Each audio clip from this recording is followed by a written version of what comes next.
Job లేక ఇబ్బంది పడుతున్నారా? అయితే మెడికల్ కోడింగ్ మీకు మంచి ఆప్షన్. వెంటనే కాల్ చేసి కోర్సులో జాయిన్ అవ్వండి. నమస్కారం సార్. నమస్తే. భర్త ఉద్యోగం చెయ్యాలి అని చెప్తూ ఉంటారు. ఈ మధ్య కాలంలో మనం చూస్తే టైంతో సంబంధం లేకుండా కష్టపడుతూ ఉంటారు.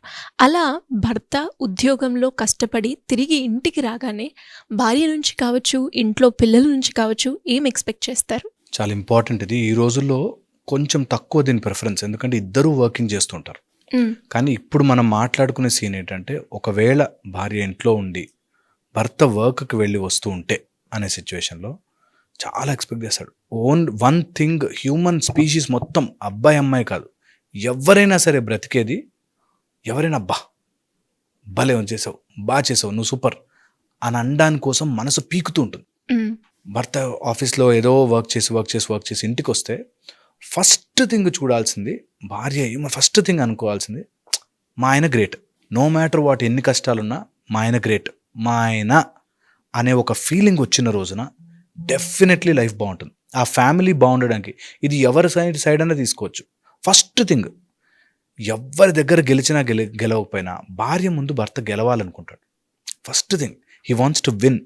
వైఫ్ కళ్ళలో మాత్రం ఎప్పుడు భర్త పడిపోకూడదు అనుకుంటాడు. So first thing, he expects that appreciation, that నువ్వు ఈరోజు చాలా కష్టపడ్డావు, నువ్వు సూపర్, నువ్వు ఉన్నావు కాబట్టి మేము ఉన్నాం అనేటట్టుగా ఆ ఫీల్ ఇవ్వడం చాలా చాలా ఇంపార్టెంట్. సెకండ్ వచ్చేసి, హీ ఎక్స్పెక్ట్స్ దట్ ఇంటికి రాగానే ప్రశాంతత ఉండాలి. బయట ఎన్ని తిరిగినా అమ్మో ఇంటికి వస్తే నసరా బాబు అని అనిపించిన మొగుడు ఎప్పుడు ప్రశాంతంగా ఉండలేడు. ఓకే, చాలామంది నాకు వీడియోలో కమెంట్లు పెడుతూ మరి ఆడవాళ్ళు అలా ఉంటే మగవాళ్ళు ఇలా ఉంటే, నేను చెప్తుంది ఇన్ జనరల్ లాజిక్లో. ఓకే, చాలా ఇంపార్టెంట్ దట్ ఇంటికి రాగానే పీస్ ఆఫ్ మైండ్ ఉండాలి.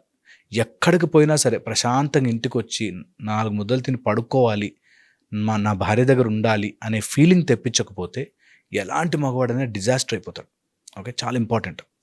థర్డ్ వచ్చేసి, తన కోసం తన భార్య ఉంది అనే ఫీల్ చాలా చాలా ముఖ్యం. ఓకే, ఎప్పుడైనా ప్రాబ్లం వచ్చినా, ఏదైనా కోపం వచ్చినా, లేదైనా గొడవ వచ్చినా, మనిద్దరం ఒకటి, వీఆర్ ఇన్ వన్ టీమ్, మనిద్దరం కలిసి ఆడుతున్నాం ఈ గేమ్ అనేది భార్య సపోర్ట్ లేకపోతే ఎట్లాంటి మగాడన్నా నాశనం అయిపోతాడు. క్లియర్ అది. అందుకోసమే ఎప్పుడు హీ ఎక్స్పెక్ట్స్ దట్ ఏమన్నా కానీ నా భార్య ఉంది నాకు, షీ విల్ సపోర్ట్ మీ.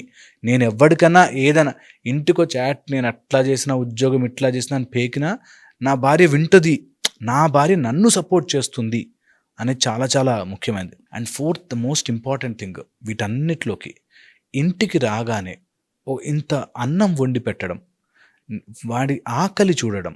అంటే నువ్వు కష్టపడి వస్తున్నావు, ఆర్ నువ్వు పని చేసుకొస్తున్నావు, నువ్వు ఎలాంటి చిన్న పనైనా పెద్ద పనైనా కానీ నీ ఆకలి తీర్చే బాధ్యత నాది, అన్నపూర్ణగా నేను ఇంటిని చూసుకునే బాధ్యత నాది అనేది ఒకటి ఇవ్వాలి.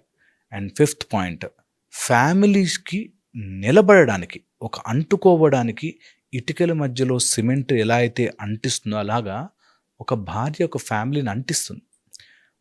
చెప్పకుండానే హస్బెండ్ ఎక్స్పెక్ట్స్ దట్ ఇల్లు నీట్గా ఉంటుంది, నా భార్య ఉంది కానీ అప్పచెప్పేస్తే she will take care of it అనే ఒక ధైర్యం వచ్చిన రోజున డెఫినెట్లీ ఆ రిలేషన్షిప్ బాగుంటుంది.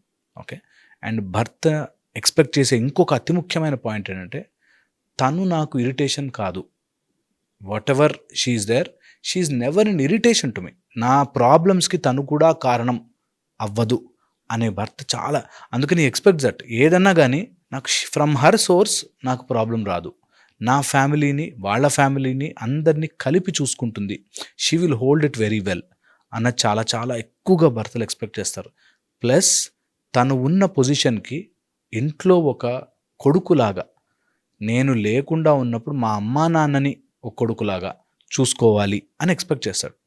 కొన్ని సిచ్యువేషన్స్ ఎలా అవుతాయంటే, అత్తమామలు చాలా రూడ్గా ఉంటారు, చాలా వర్స్ట్గా బిహేవ్ చేస్తారు, వాళ్ళు టార్చర్ పెడతారు, ఇలా ఉంటాయి. అలాంటి వాళ్ళ కండిషన్ స్పెసిఫిక్ కానీ, లేకపోతే ఇన్ జనరల్గా ఒక భర్తకి రూట్ ఈజ్ తన కడుపు, తన ఫ్యామిలీ, ఈ రెండు. And enormous amount of love.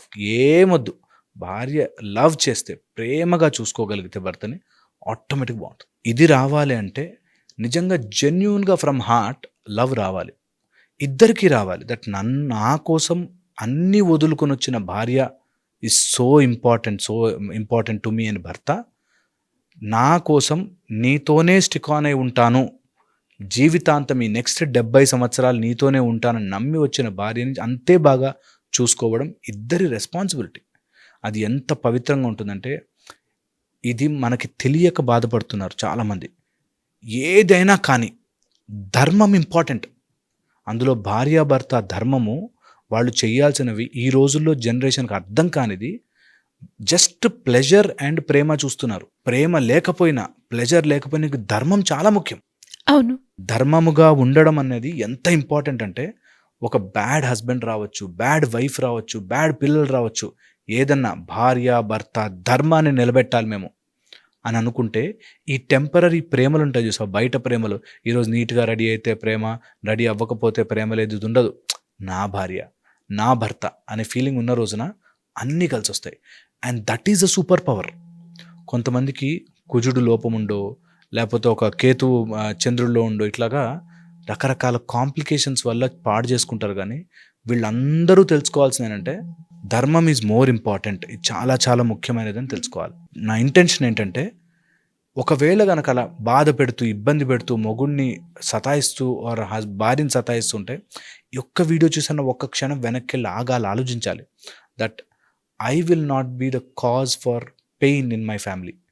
నేను నా ఫ్యామిలీకి పెయిన్ అవ్వను, వాళ్ళు ఎలా అన్నా ఉండని అనేది కనుక నేర్చుకోగలిగితే that will be life changing. ఇప్పుడు ఈ హస్బెండ్ ఇంటికి రాగానే ఆ ఉన్న గొడవలలో చాలామందికి అర్థం కాని concept talking straight. Talking straight అనేది చెయ్యరు.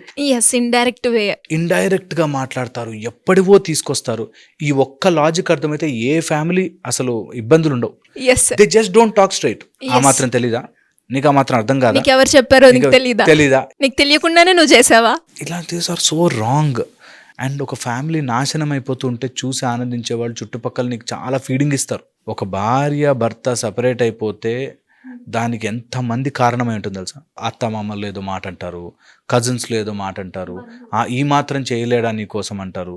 ఇలా అన్ని మధ్యలో పుల్లలు వేసి పాడు చేసేవాళ్ళు చాలామంది ఉంటారు. అందుకోసమే మనం వెరీ వెరీ కేర్ఫుల్గా థర్డ్ పర్సన్ని ఫ్యామిలీలోకి తీసుకురాకూడదు ఎప్పుడు. సో ఒకవేళ ఒక హస్బెండ్ ఇంటికి వచ్చినప్పుడు ఎవరి ఇన్ఫ్లుయెన్స్తోనో నా భార్య మాట్లాడుతోంది అని తెలిస్తే డివాస్టేటింగ్. అది లోపల నలిగిపోతాడు. భార్య ఆర్ భర్త వాట్ ఎవర్, థర్డ్ పర్సన్ ఇన్ఫ్లుయెన్స్తో ఎప్పుడు మాట్లాడకూడదు. నాకు ఇలా అనిపించింది, నేను ఐఎమ్ థింకింగ్ లైక్ దిస్ అని స్ట్రైట్గా మాట్లాడే బుద్ధి కనుక వస్తే అసలు ఎంత బాగుంటుందో ఫ్యామిలీ లైఫ్. నాకు బాధ అనిపించింది, నువ్వు అలా బిహేవ్ చేయడం నాకు నచ్చలే, ఈజ్ టాకింగ్ స్ట్రైట్. అప్పుడు కూడా ఇలాగే చేసావు తెలుసా నువ్వు. ఆ రోజు మరి మీ ఇంటికి వెళ్ళినప్పుడు అవన్నీ సో నాన్ సెన్స్. ఎప్పుడు జరగకూడదు. మాకొచ్చే కాల్స్లో, మాకొచ్చే రిలేషన్షిప్ ఇష్యూస్లో యూ విల్ నాట్ బిలీవ్ అండి, అన్నెసెసరీ విషయాలు ఎప్పుడెప్పుడువో. ఆ రోజు రోడ్డు దాటుతుంటే కూడా అలాగే చేసింది, ఆ రోజు ఇలా చేస్తుంటే ఆమె ఇలాగే చేసింది, వాడు ఇలాగే చేశాడు. యాక్చువల్గా మీరు అన్నది కూడా కరెక్టే. మీరు ఇంకో ప్రిన్సిపల్ కూడా చెప్పడం జరిగింది, సన్ రైజ్ సన్సెట్ అని. ఓకే, కానీ ఆ కన్వర్జేషన్ పాయింట్ ఆ మూమెంట్లో అవ్వలేదు. ఓకే, అవ్వాలి అనుకున్నాం, ఒకసారి క్లియర్ అయిపోయింది, చేసామనుకోండి ఆ కన్వర్జేషన్. బట్ అదే రిపీట్ అవుతుంటే మళ్ళీ అదే కన్వే చేయడానికి ట్రై చేస్తారు, కానీ అది రిపీట్ అవ్వకుండా ఉంటే వాళ్ళు కూడా కన్వే చేయరు కదా సార్. ఇదే అంటున్నా, ఇక్కడ మనసు బాగాలేకపోతే అంటే వాడి ఇంటెన్షనే తప్పను. ఇప్పుడు వాడు తన హస్బెండ్ ఇంటికి వచ్చాడు అంటే వాడు బయట అన్ని పిచ్చి పనులు చేసి ఇంటికి వచ్చి ప్రేమ ఎక్స్పెక్ట్ చేస్తే రాంగ్. ఒకవేళ సిన్సియర్గా ఉన్న వాళ్ళని కూడా మనం దూరం పెట్టకూడదు. మన కోసం మ్యాక్సిమం అందరూ 100% కరెక్ట్ ఉండరు, అందరిలో ఏవో ఒక లోపాలు ఉంటాయి. ఆ లోపాలను మనం తెలుసుకుని కరెక్ట్ చేసే మైండ్ సెట్ని ఫ్యామిలీని అలా స్టిక్ ఆన్ చేసుకుని ఉంచుకోవడం ఒక గొప్ప వరం. సో కొన్నిసార్లు మిస్టేక్ అయినా కూడా వాటిని కరెక్ట్ చేసుకుని నెమ్మదిగా మన దారికి తెచ్చుకుని మాట్లాడుకుని చేయడం అందరికీ కాదు, టాలెంట్ అందరికీ రాదు. అట్లా ఒక్కోసారి కోపంగా మాట్లాడతారు, ఒక్కోసారి ఇరిటేట్ అవుతారు, ఒక్కోసారి చెప్తారు, గొడవ పడతారు. బట్ అల్టిమేట్లీ వన్ ఫ్యామిలీ, నా వైఫ్ నన్ను దగ్గరికి తీసుకుంటుంది, నన్ను సరిగ్గా చూసుకుంటుంది అనే నమ్మకం తెప్పించగలిగితే that will be very very helpful. ఇది ఎందుకు చెప్తున్నానంటే, మన దగ్గరకు వచ్చేవాళ్ళు 99% అత్తేదో అంది, మామేదో అంది, అప్పుడేదో ఇవ్వలే, ఇప్పుడేదో ఇవ్వలే, అందుకని నేను ముందు నుంచి ఎప్పుడో, ఇప్పుడు గొడవ ఉండదు అసలు. ఇప్పుడు సీన్ ఏంటి, ఇప్పుడు ఏం చేయాలి ఉండదు, అప్పుడెప్పుడో జరిగింది అనే దాంట్లో ఉంటారు. సో ఎప్పుడో విషయాలు తీసుకురావద్దు. Talk straight to the head, face to face మాట్లాడడం నేర్చుకోవాలి. ఎవడు మాట్లాడిపోయినా వైఫ్ అండ్ హస్బెండ్ అయితే మాట్లాడుకోవాలి. వైఫ్ అండ్ హస్బెండ్ ఎప్పుడు లోపలికి వెళ్ళడం, డోర్ వేసుకొని మాట్లాడుకోవాలి, అన్నీ చెప్పుకోవాలి, మాట్లాడుకోవాలి, ఇట్లా ఉంది అట్లా ఉందని చెప్పుకోవాలి, బయటకు నీట్గా ఏ గొడవ లేకుండా కళ్ళు తుడుచుకుని రావాలి. అండ్ అక్కడితో అయిపోయింది గొడవ. That should be the relationship యొక్క గొప్పతనం. అది ఎన్నున్నా సరే. అండ్ అది మనం చేస్తాం తెలుసా, ఇలా గొడవలు ఉంటే బయట ఎవరో కొంచెం చూపించలేని సగం ప్రేమ చూపిస్తాడు, దాంతో అతను ఎంత మంచిగా ఉన్నాడు చూడు, నువ్వు ఎలా ఉన్నావో చూడు అనేటట్టుగా రాంగ్ దారి పడతారు. So should never enter into such things. Be very very careful. చాలా చాలా important. Thank you sir, thank you so much. Suman టీవీలో మీ పర్సనల్ అండ్ బిజినెస్ ప్రమోషన్స్ కోసం కింది నెంబర్కి కాంటాక్ట్ చేయండి.